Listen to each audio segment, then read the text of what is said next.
اللہ تعالیٰ کا ارشاد ہے وَاسْتَعِینُوا بِالصَّبْرِ وَالصَّلَاةِ، اور نماز اور صبر کے ذریعے سے اللہ تعالیٰ کی مدد حاصل کرو یا طلب کرو۔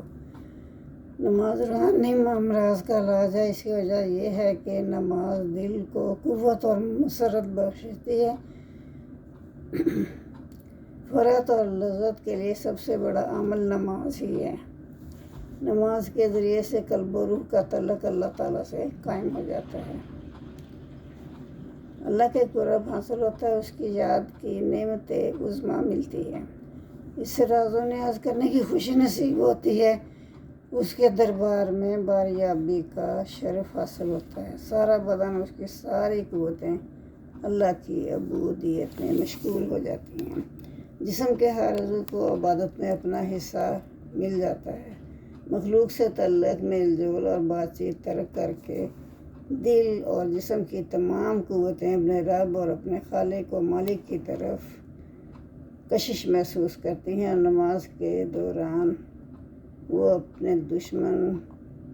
سے محفوظ ہو کر ایک مخصوص راحت محسوس کرتا ہے۔ اس طرح یہ تمام امور اس کی عظیم ترین دعا، غذا، فرض بخش سامان بن جاتا ہے۔ اتنا شاندار ساز و سامان جو صرف صحت مند قلوب ہی کے شان شایاں ہے، اس کے برعکس بیمار دل، بیمار بدن ہی کی طرح ہوتے ہیں، ان کے لیے دوسری قسم کی خاص غذاؤں کی ضرورت ہوتی ہے۔ الغرض دنیا اور آخرت کے فوائد حاصل کرنے اور دونوں جہانوں میں شدید نقصانات سے بچنے کے لیے نماز سب سے زیادہ مؤثر ذریعہ ہے۔ یہ گناہوں سے روکتی ہے، دلوں کی بیماریاں دور کرتی ہے، جسمانی بیماریاں کا ازالہ کرتی ہے، اس سے دل روشن ہوتا ہے، چہرہ منور ہوتا ہے، جسمانی اعضاء کو راحت اور دل کو فرحت ملتی ہے، اس سے رزق ملتا ہے، ظلم دور ہوتا ہے، مظلوم کو مدد ملتی ہے،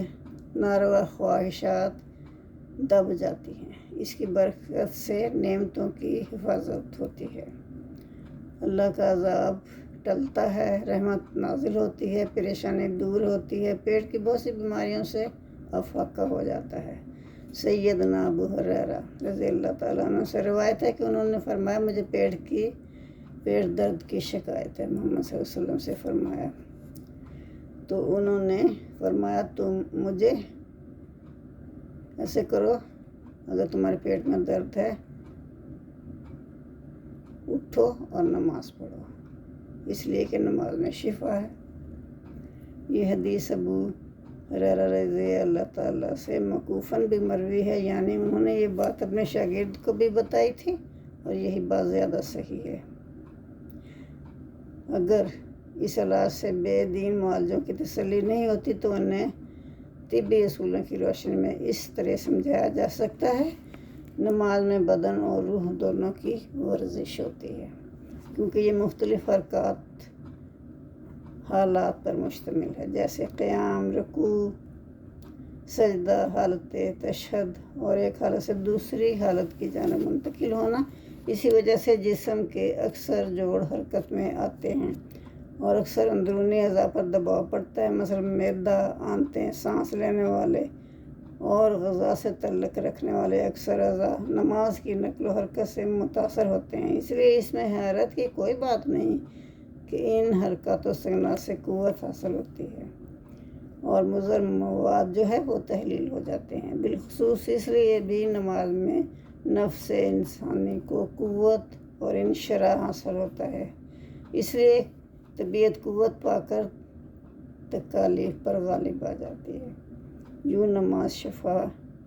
یابی کا ذریعہ بن جاتی ہے۔ لیکن رسولوں کی شریعت چھوڑ کر الحاد اختیار کر لینا ایک ایسی بیماری ہے جس کا علاج صرف دوزخ کے شعلے ہی ہیں۔ اس سلسلے میں اللہ تعالیٰ نے ارشاد فرمایا لا یصلحھا الا الاشقی الذی کذب وتولی، کہ دوزخ میں وہ بدبخت داخل ہوگا جس نے جھٹلایا اور منہ پھیرا۔ جزاک اللہ۔